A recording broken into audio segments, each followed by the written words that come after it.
What's up, y'all? Welcome back to Faith Based Outdoors. Today, I want to talk about how, as believers, we have an appointed time, an appointed place, and an appointed situation that we've been given by the Lord. And I want to look at how all of that plays into the story of Jonah.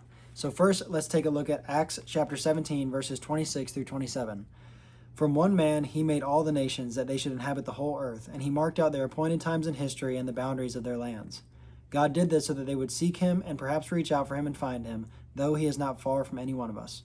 So right there in the Word, we see that God has not only given us an appointed time in history to live, but also an appointed place. So now let's look at how God has given us a current situation to live in. When we look at 1 Corinthians chapter 7, verse 17, the Word tells us, "Nevertheless, each person should live as a believer in whatever situation the Lord has assigned to them, just as God has called them." So there we see that God has given us a current situation that we should live in.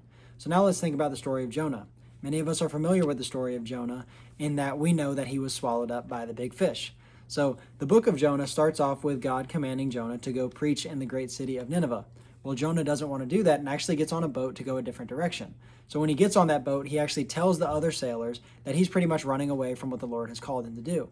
So when they're on that boat, a big storm happens. So when the storm happens, the sailors end up casting lots, and the lot falls on Jonah. So they go to Jonah and go, "What is going on? Why is this happening to us? And what can we do about it?" And so scripture tells us that in verse 10 of Jonah chapter 1, they knew he was running away from the Lord because he had already told them so. So we know that Jonah's already owned up to it.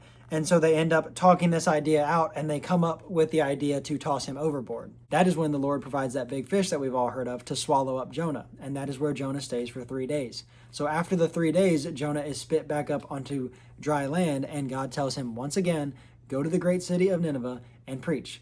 So I wanted to look at all of that, and I hope that you find some comfort in the fact that God is going to not only make sure that you are in the appointed time, place, and situation, but if you are not in one of those, he's going to make sure. And if it takes swallowing you up by a big fish, God will make that happen.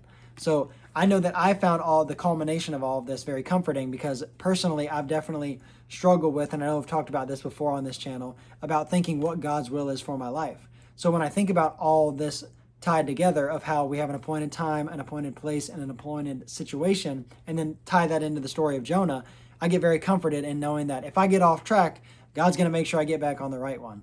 So let me know what you think down in the comments below. I hope you find this as comforting as I did.